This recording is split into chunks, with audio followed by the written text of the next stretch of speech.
This is Think Out Loud on OPB. I'm Dave Miller. We've been broadcasting from the Klamath Basin all this week. We started in Klamath Falls in the Upper Basin. It's a high, flat land, a patchwork of farms and wildlife refuges, many of which look parched in this historic drought year. Farmers and ranchers are saying they can't survive another year like this one. The Klamath tribes are saying the same thing about native suckerfish. But as you go lower in the basin and head down the Klamath River, the existential fears turn from suckers and alfalfa to endangered salmon. And that's where we're taking you today. We're going to follow the Klamath River as it carves a curvy path through California all the way to the Pacific. We're going to start high up on a ridge overlooking what I have to say was a surprisingly large body of water. We're standing above the Iron Gate Dam right now. It's an earthen dam with a huge reservoir backed up behind it. It's a windy day and super sunny, probably 100 degrees. It might even be hotter if it weren't a little bit smoky from various fires burning in the area. There are no people around here that we can see, but there are osprey and cormorants and seagulls and vultures flying over the gray-green water. This is the last of 4 Klamath River dams that are slated for removal in the coming years. It's going to be the largest dam removal project in U.S. history. We got back in the car and drove down to the base of the Iron Gate Dam. We met Mark Bransom there. He is the CEO of the Klamath River Renewal Corporation. That's the nonprofit that was formed a couple years ago to oversee the removal of these 4 Klamath River dams. I asked him what he thought the area that's now a reservoir will look like once the dam that created it is removed in the coming years. Yeah, so I try to envision a naturally restored river environment, including the riparian area and the upland area along the river corridor. So after the reservoirs are drawn down and completely gone, we anticipate that the river will reestablish itself in its historic channel. Part of our responsibility will be to follow the dam removal with a significant amount of restoration work. And that includes both work in the channel as well as replanting the riparian zone and the upland areas as well. So I'm envisioning that over the course of a couple of decades, we should have a very healthy riparian area, which will be a mix of small plants and shrubs and trees that are growing, cottonwoods and willows and other native species that we will plant. But we also think that there's going to be a significant amount of natural recruitment of vegetation that will naturally take hold to restore the river corridor. Last month, federal regulators, they approved the transfer of the hydroelectric license from PacifiCorp to the nonprofit that you are in charge of, plus the states of Oregon and California. What does that actually mean? Yeah, it's a very significant step in the effort to get to dam removal, one of many important regulatory steps. So what it really means is that FERC concluded that the Klamath River Renewal Corporation, backed by the states, has all of the financial and technical and legal capacity to serve as licensee for all purposes. So, in other words, FERC is comfortable that the Klamath River Renewal Corporation is a safe bet to take the hydroelectric license from PacifiCorp, the current owner and operator of the dams, because FERC knows that our plan is not to use that license as a utility. We have no interest in being a utility for purposes of generating power. Our purpose is then to surrender that license back to FERC and get approval for the decommissioning plan so these dams can be removed. When do you think this thing is going to start to go down? Yeah, so even before we can start the actual removal of the dams, we have about 6 to 7 months of early construction work that needs to be completed just to prepare to draw the reservoirs down and then begin with the actual physical removal of the dams. So we're hopeful that FERC can find a way to accelerate that schedule to allow us to initiate that construction and then be on the dams to initiate reservoir drawdown in early 2023, complete dam removal in 2023, 2023 and restoration into 2024, followed by compliance with all the permit terms and conditions for some period of time thereafter. But we're going to do everything in our control to position us for a 2023 drawdown and reservoir drawdown and dam removal. What impact do you think taking down these dams is going to have on the ecosystems of the water and the land above these dams? Yeah, so again, the intent is to provide access to historic habitat for spawning species such as the various runs of salmon that historically utilized this area. I'm not sure that we fully understand what the long-term environmental implications will be for waters and land way upstream, but I will say that we've always maintained that the return of the fish is good for agriculture as well as for the tribes and other communities that are interested in seeing a return of these fish runs. The agricultural communities are under tremendous regulatory pressure. They see a lot of water come down the river to offset some of the water quality impacts that result from the presence of the dam. And I'm fully convinced that once the dams are gone and the fish return, some of those regulatory pressures are going to be relieved, and the agricultural community is going to benefit by being able to hold on to additional water that can be used for agricultural or other purposes that today needs to be released downriver to address the fish diseases and other water quality conditions that we have today that we assume will be alleviated by removal of the dams. You know, in the grand scheme here, whether we were looking from up above at the reservoir or down here at this big earthen dam, or, last couple of days when we were all throughout the upper Klamath Basin and looking at canals and irrigation systems, this is a gigantic human-created infrastructure from, a lot of it dating back 100 years, a grand time for especially white people of, changing the landscape. And now we're in this completely different time when this massive project is about taking down this human creation. I'm just curious, what goes through your mind when you look at this dam now and when you look at the river and when you imagine the future? Yeah, I have a deep appreciation for the time that you're referring to 100 years ago when this region did not enjoy the benefits of electrification. And these dams had a significant impact on developing the rural area here. I come from a small rural community, and I appreciate the things that infrastructure contribute to small rural economies and small rural communities. But you're right, we are in a very different time, and we now have a much better understanding of the environmental and social and cultural impacts and implications of developing infrastructure like these dams. You're standing here looking at the place where the road ends for salmon with regard to their upward migration. So for over 100 years, they've essentially been cut out from all of this additional habitat that lies above where we're standing today at Iron Gate Dam. And so what I envision is a healthy, restored ecosystem. To me, and many people will say that the project really is a salmon recovery project, but while I don't disagree with that, I would simply offer a characterization that this, in my opinion, is a resiliency project. It is about introducing additional resiliency into this natural system to give those amazing salmon and other species a little bit further toehold in their natural environment so they stand a little bit of a better fighting chance under changing circumstances. So I envision a fully restored system where these fish, these amazing salmon and other species have access to their historical lands, their spawning grounds, and in coming years we see fully restored and healthy fish runs, because it's important not only to the environment, but to the many communities that rely on the resources of the river for their livelihood and for their very lives, in fact. Mark Bransom, thanks very much for your time. You're welcome. Nice to talk to you today, Dave.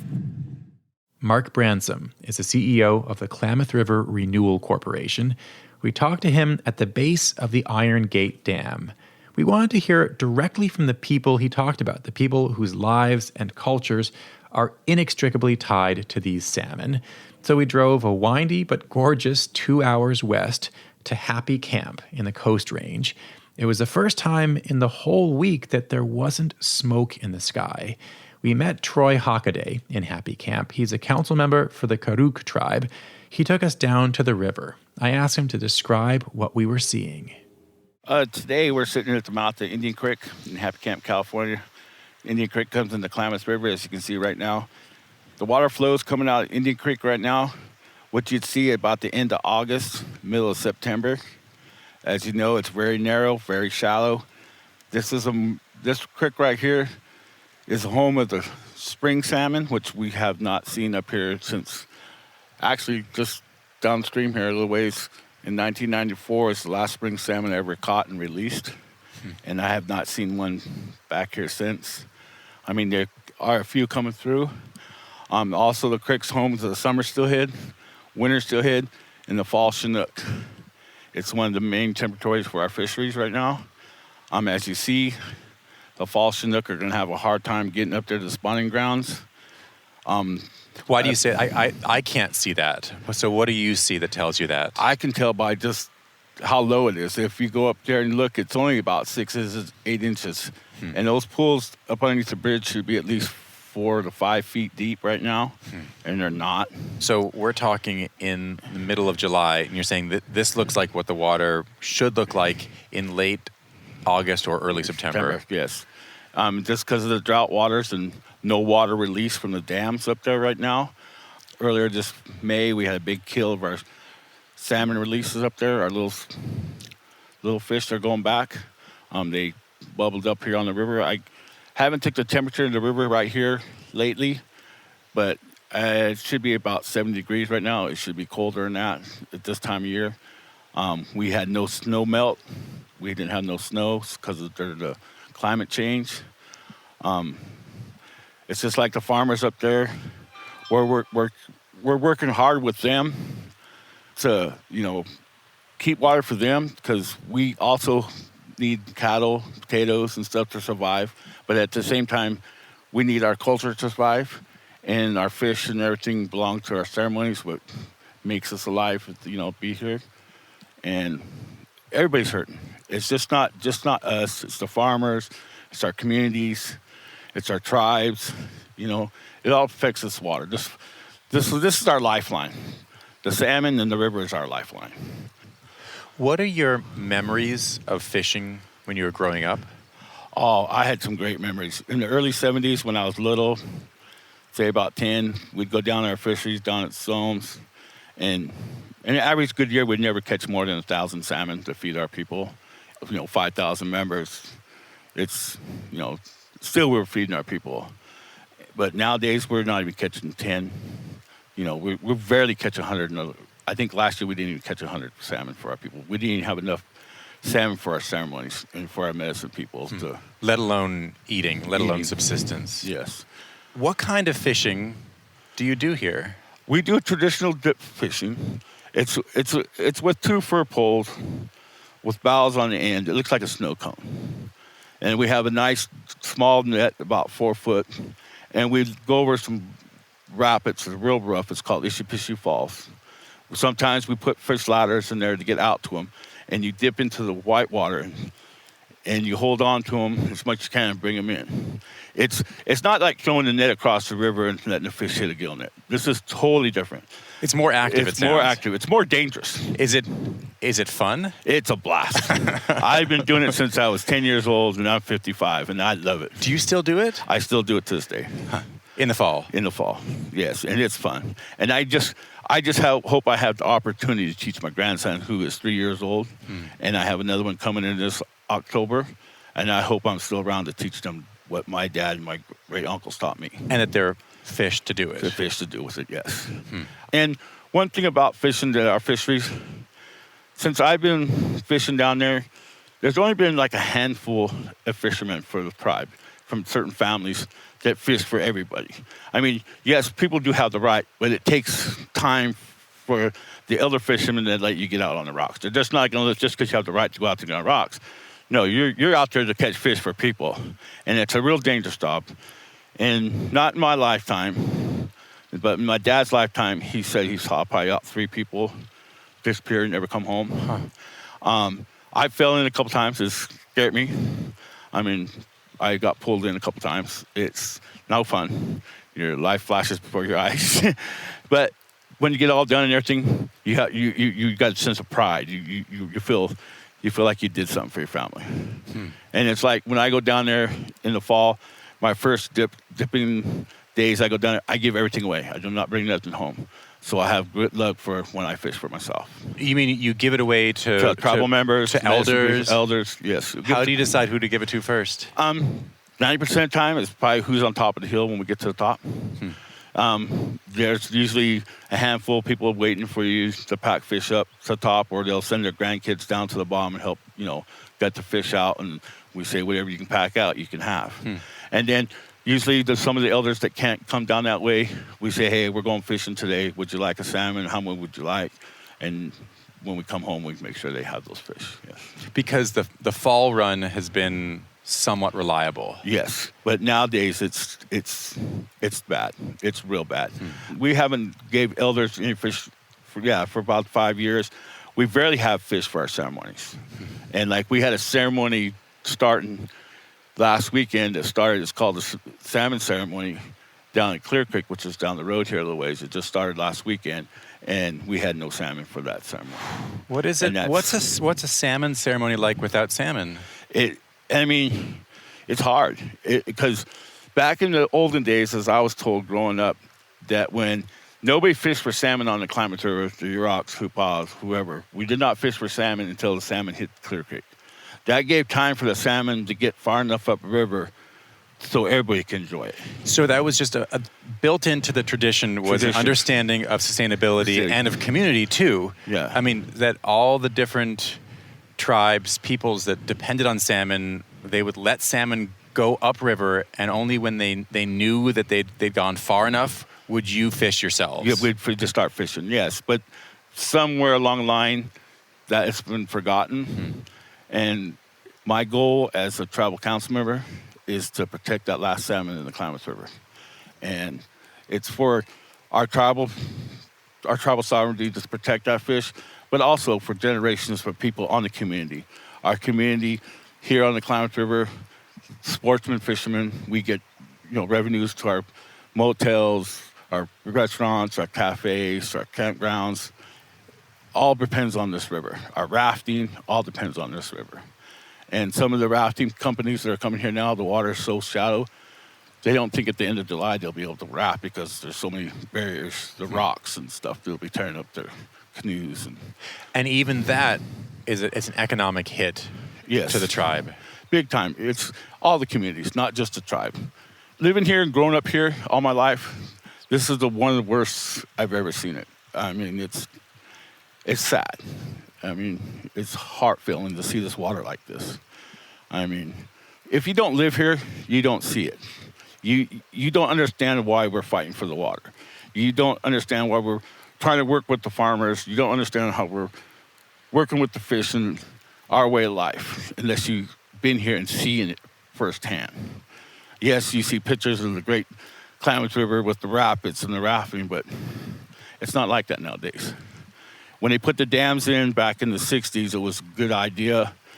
But now the effects of having those dams in are showing up, and it's showing up big and fast. They didn't look at the long-term effects of what would happen to the river when they put them in. It was just big business. Let's get some water. Let's get some power going. Let's go. That was the generation back then. They weren't looking at the long effect of how it was going to affect the people in the future. So now as us growing up here, our lives is now we got to learn how to react that and change it back to where it used to be, or some way we can get back to normal. I mean, we're looking at another 10 years after the dams come in to get the river to flow like it used to be. After the dams come out, you're saying it'll be another 10 years. Well, so let's dig into this because we just came from the Iron Gate Dam and we saw the big reservoir above it, and then the river below it. What's your vision for how life is going to be different for you and for salmon when the dams come out? Well, you notice like some of the creeks up above the dam there, those are all spring fed. That's what this river is. Like the Spray River is all spring fed that goes into Klamath Lake. That's 90% of our cold water that feed the fish and how the salmon used to go up there a long time ago. We need the cold water, which kills the Shasta disease. Okay. It's one of the diseases that's devastating the native salmon run. I mean, this year it's pretty bad because we started hitting 100-degree weather back in May. And here we're in July, so last part of June and July, we've been over 100 degrees for a month. And so you got constantly slow water, no rapids, no oxygen getting into the water, heats up the water. And so that Shasta disease grows in that up and down the river. So that's why I killed a lot of our fry this spring, trying to get back. When you saw that huge fish kill this spring, what was going through your mind? It's not going to affect us until 3 or 5 years from now. We won't feel the full effect because those are the fish that are supposed to come back. And let's say, I'm just going to, out of the top of my head, I'm going to say, if there's 10 hatchlings heading down the river to go to the ocean, we only expect maybe 2 to come back to the Klamath River. So there's our odds again. You took away from the odds of fish returning back to the Klamath. You've talked about wanting to work with farms in the Upper Basin. We came from there, and some of the farmers we talked to were upset. And I mean, the way they saw it, they're getting little to no water this year, and they complained about the fact that water's going downriver specifically to help salmon. I'm curious what you see as a sustainable future for all the different people in this basin. I mean, what do you see as the way forward? The way forward, we have to come together and work together. We all survive on this river, and there is enough water if we do it correctly. I mean, right now it's bad because it's a big bad drought for the last 2 years. But we all got to take compromises. We can't sit there and let the government tell us what to do if they don't live here. We live here. The farmers live here. The Native Americans live here. The community of Happy Camp, Orleans, and Wichpec, we all live here. We're here every day. We know what's right for this river. We've been here for thousands and generations of years. So it's hard for them just to give you $10 million and say, hey, go fight for your water rights, and then give me $10 million to fight for my water rights. So we're fighting against each other for the same cause. And until that stops, nothing's going to be done. That's just common sense. How hopeful are you right now about the future? Well, if the dams come out, and I hope and pray because we're on track, I'm 100% that we'll have salmon in the Upper Basin. The Klamath Indians up there will have salmon for the first time in 70 years. It's going to take a while. It's going to take some help with us protecting those fish, getting them up there to the spawning grounds, making sure the spawning grounds are not disturbed. Hopefully in 2023, those dams are out of there. Starting 2024, we can start putting beaver dams back in the creeks, back in the Scott River, back in Horse Creek. That all comes together. I mean, beaver dams wash out every fall, so you're not blocking it. It's not staying there, so it can't get stable. It's good spawning grounds for fish, good swimming hole, good place to go camping. All those things will come back. It'll be it's going to take a while. And I hope I'm alive to see it. I really am. I'm 55. 10 years from now, I'll be 65. But I would love to see it when I'm in the 80s. I would love to go down to the falls, sit up on the bank like the old people do now, and have my grandson bring me my fish. That's what I'm looking at. And have a smile on my face saying, hey, I did something for you. Now it's your turn to keep it going. Troy Hockaday, thank you. Thank you for coming. Troy Hockaday is a member of the Karuk Tribal Council. Coming up after a break, we'll keep following the Klamath River to where it ends at the Pacific Ocean. This is Think Out Loud. I'm Dave Miller. If you're just tuning in, this is the last day of our week of shows from the Klamath Basin. The final stop on our tour was Klamath, California. That's where the Klamath River flows into the Pacific. It's part of the ancestral homeland of the Yurok tribe. We met up with Barry McCovey there. He is the Fisheries Department Director for the tribe. We walked down a ramp and stood on a dock overlooking a wide expanse of water. The river broadens out as it meets the ocean, and a huge sandbar juts out across most of the bay. So only a narrow channel of river actually flows into the salt water. Fog hugged a green hillside in the distance. Fishing boats were tied to the dock. They bobbed gently in the water. I had Barry describe where we were. We're here at the mouth of the Klamath River just before the river flows out into the Pacific Ocean. This place means a lot to everyone, not just Yurok people or not just people who depend on salmon, but I mean, this is a really important place here. For the Klamath River, it's where everything either begins its trip up the river here or ends its trip down the river here. And so it's a really important place in that respect. This is a big part of the tribe's fishery happens here when we do have a good sizable amount of salmon returning to the river. This is kind of the epicenter of the tribal fishery. This is where all the action happens.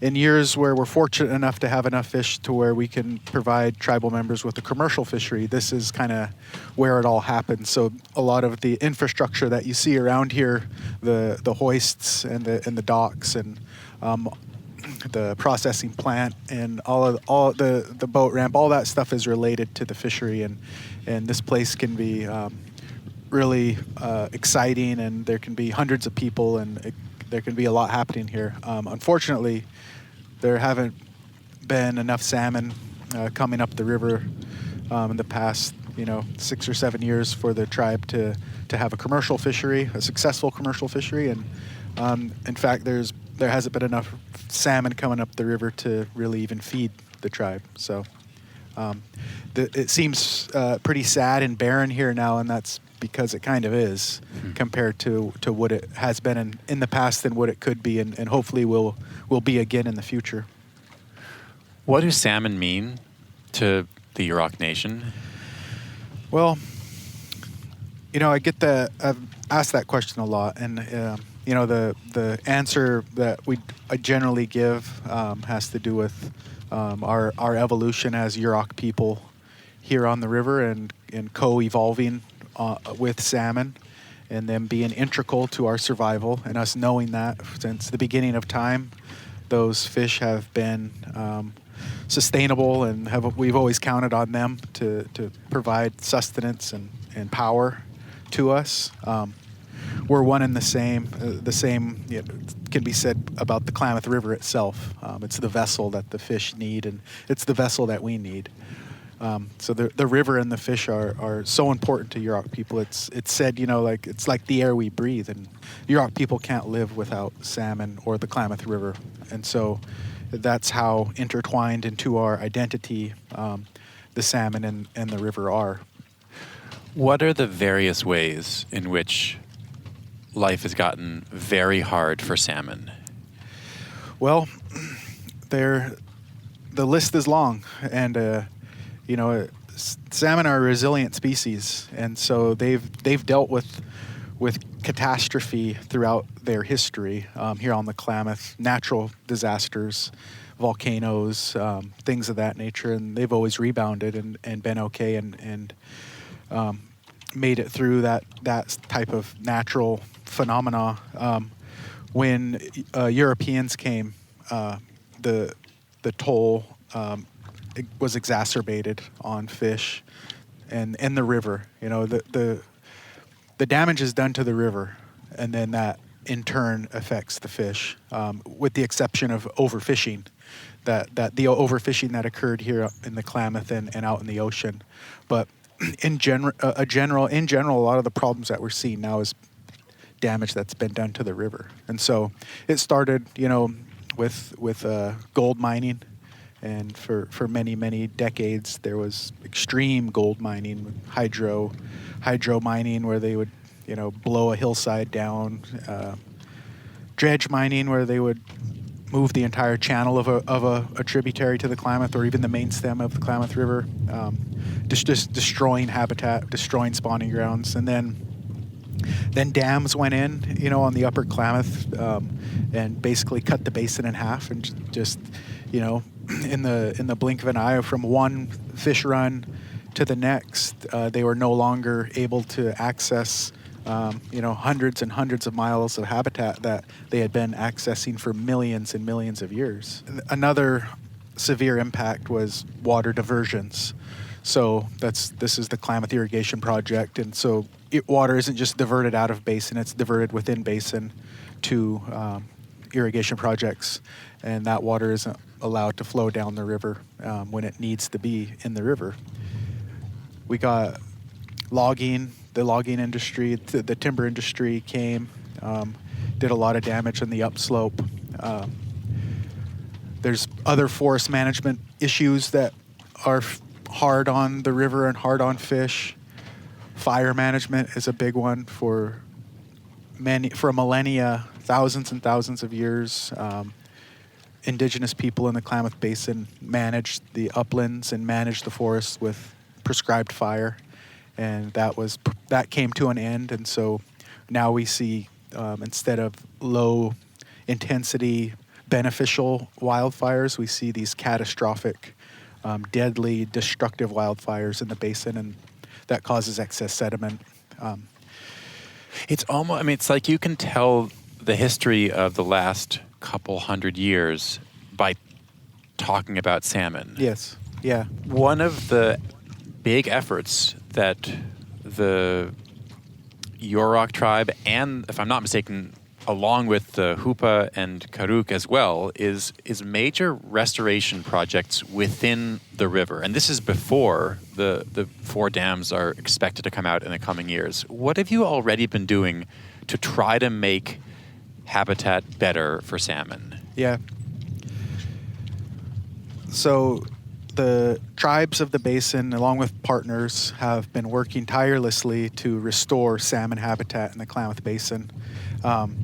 We do small scale things, anything from fixing the mouth of a creek so that fish have more access to cold water during the summer months when the river's too warm. That could be as simple as moving some rocks around. We do things like log jams, beaver dam analogs, moving up, and then all the way up to complete stream channel restoration, creating new stream channels in the upper Trinity River, and whatever it takes, whatever the method is to restore habitat, we're going to try it. What's restoration after dam removal going to be like? It's a large-scale project. We've already started the initial stages of this project, and that's collecting seeds and propagating plants that will be planted in the footprint of the reservoirs that will be drained, so to stabilize the banks. And so the Yurok tribe has already started this process of collecting seeds and propagating native plants to revegetate the footprints of the reservoirs. And then there's going to be a lot of mechanical restoration on the streams that enter the tributaries that enter the Klamath River and in the reservoir reach. And we look forward to, we're really excited, and we really are looking forward to that opportunity to be able to work on restoring that section of river, because it's been lost for so long. And literally planting the seeds for the future there. We're literally going to be planting the seeds for the future in the reservoirs where the toxic lakes now sit. We will be planting seeds for the future. Yeah, it's an amazing time, and I can't wait. I literally, I'm still cautiously optimistic. I want to see excavators excavating and taking material off of the dam, and then I'll be like, okay, this is real. One of the ways I've been thinking about habitat restoration and the massive efforts to bring salmon back in numbers anywhere close to their old ones is a kind of terrible race. On the one hand, you have efforts that you and others have been doing, and on the other, you have just the plummeting numbers. The juvenile salmon die off this year, but just plummeting numbers year after year now. Do you have time? I'm optimistic that the resiliency of these fish will bring them through if we can keep them on life support and get through this tough time, and we can build in some resiliency in the habitat and in the basin. The fish will respond. they've always been there for us, and I don't see that changing. We just have to be there for them. Am I right that a major signing ceremony for the removal of the dams, that project that's still ongoing, that it happened right up here? Yes, I did. Were you here for that? I was, yeah. What was going through your mind? I was optimistic, but I was also cautious. Cautiously optimistic, I guess. I was at another signing ceremony, the Oregon State Capitol. So I was at that one also, and so I understand that this is a long process, and we have to take the long approach. We understand that this is going to take time. This basin isn't going to get fixed overnight, and dam removal we know isn't a one big fix that's going to solve all the problems, but it's a major move in the right direction, and we're very proud of the work we've done and the work that others have done to get to this point. But we understand that the job's not done, and for us this job will never be done, because we're about restoring balance and then maintaining balance, and it's hard work. Even if we restore this river to what it once was, we're still going to have to maintain that balance. And there's always going to be, other interests in the basin come and go, and we will have to, fight really hard for this water. Water's becoming a pretty hot commodity in the West, and we understand that. We're here for the long run. We don't have anywhere else to go, and we're not going anywhere. And so we will always be here fighting for this river. Thanks very much for taking us down to the dock. Yeah. Thank you for having me. That was Barry McCovey. He is the Fisheries Department Director for the Yurok tribe. We're going to end our show today and our whole week in the Klamath Basin with Amy Bowers-Cordalis. She's an attorney for the Yurok tribe and a principal at the Ridges to Riffles Conservation Fund. The nonprofit works on Native American cultural and natural resource issues. She took us to a house overlooking the estuary, and then we walked down the driveway a bit to a gentle incline where there were stones and old pieces of timber in the grass. I asked her what we were looking at. We are in the village of Requoy. This is one of the original Yurok villages, and we are standing in the former site of my family's house. This was the House of Leuk. Oh, this is the foundation? This is it all right here. And where we're standing right now, right over here would have been like the front door, and then you would have walked in, and there was there would have been this upper layer here, and then in this inside here it would have been dug out lower, and there would have been the fire pit and the four walls. You can kind of see the backside there, and these were some of the planks. But I brought you here because the family's always been here, right? You haven't even describe what we're looking at when we look away from this hillside and look down, which is, it's quite a view. Mm-hmm. It's the mouth of the Klamath. Yeah, that's it. What else is there? I mean, really, right? I mean, you think about the power and the convergence of the Pacific Ocean and then the Klamath River that has come from and is ending its beautiful journey from, Crater Lake, the Wood, the Williamson, the Sprague rivers. It all comes down and then flows into the ocean. And so it's just a very strong, powerful place of connection. And also when we think about humans in our own world and what we need to survive, I think about the power of the ecosystems in the estuary and water, obviously. We're looking at a lot of water right now. What have the last 4 or 5 months been like for you as a member of this nation and as a lawyer? Difficult.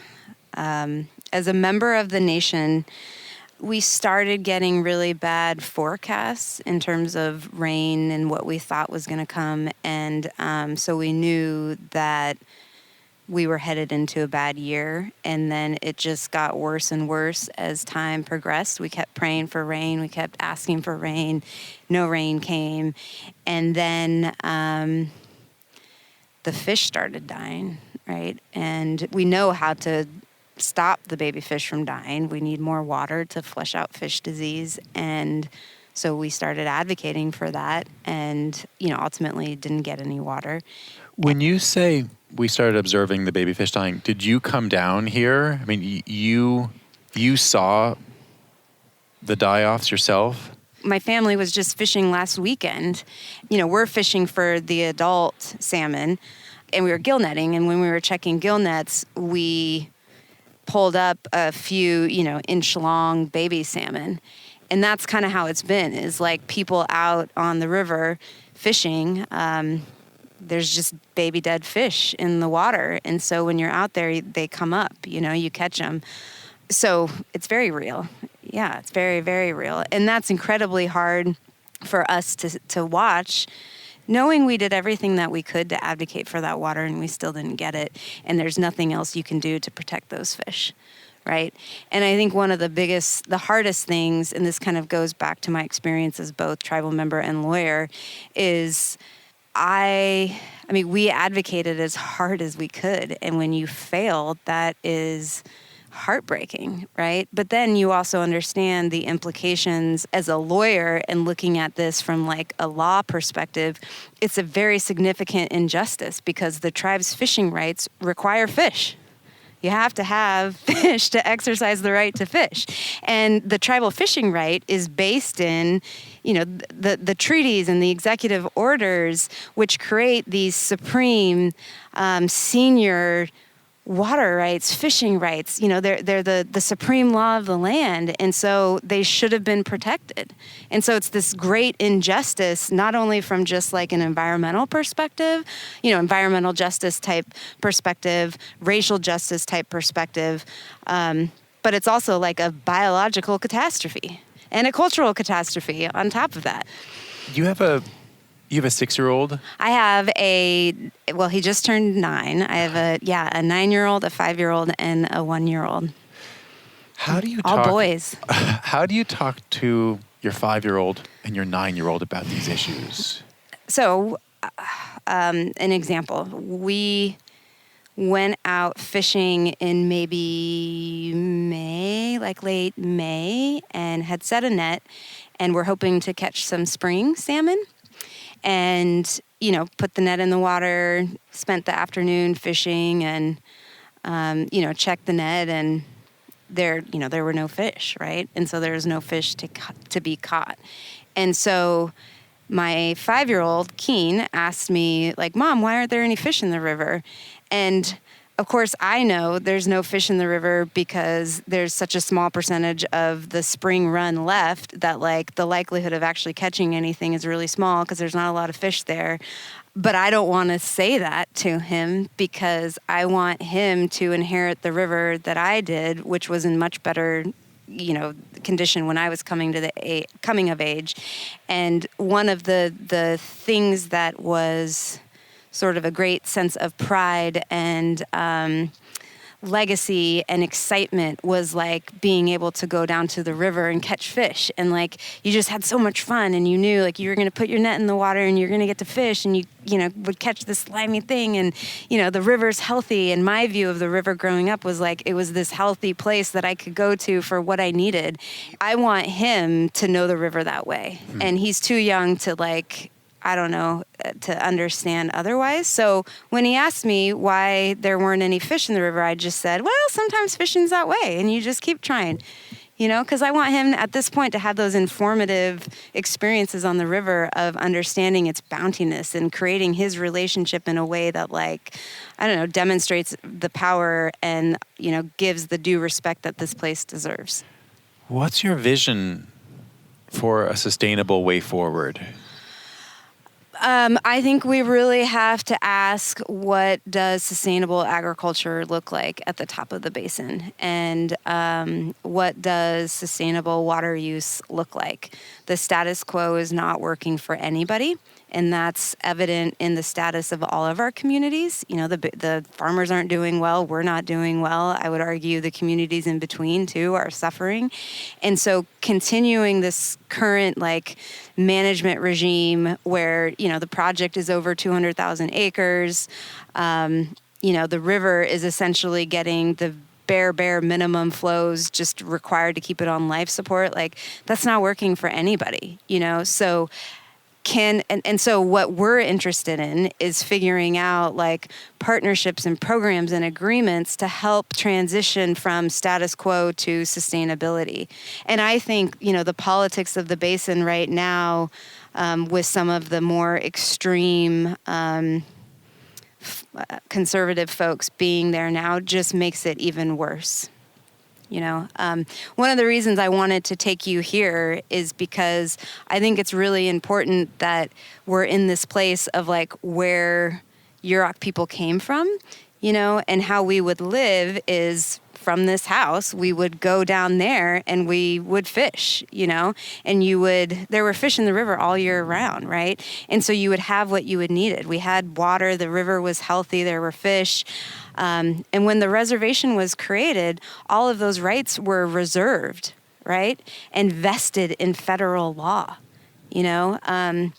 And the first promise that the federal government made to us, which was one of its first promises it made to any entity, was that we could continue that lifeway and that we had protected, federally reserved, federally protected water rights, fishing rights.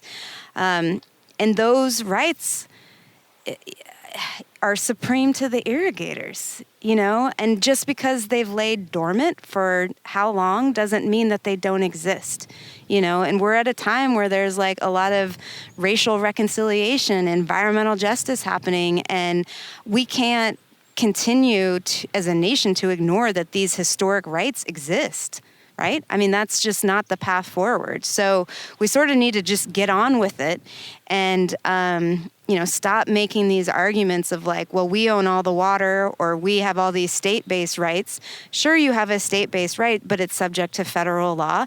And the federal government has to stay good to one of its first promises it made with the indigenous people, and particularly with my family. Given that you have the law on your side now, that your rights, your fishing rights, and connected to the survival of salmon, they come first. What incentive do you have to compromise? We always ask ourselves first, what do the fish need? What does the river need? So we always start with that in terms of any advocacy strategy.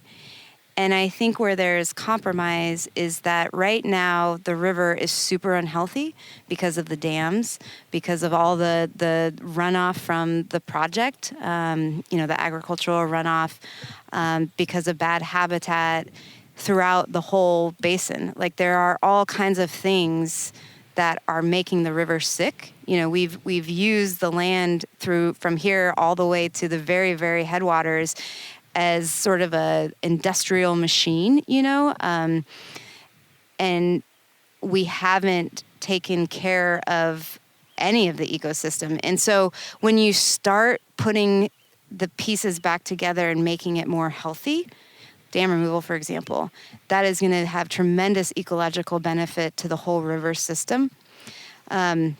That's where I think there is room for changes in water management, changes in water use that allow us some management flexibility.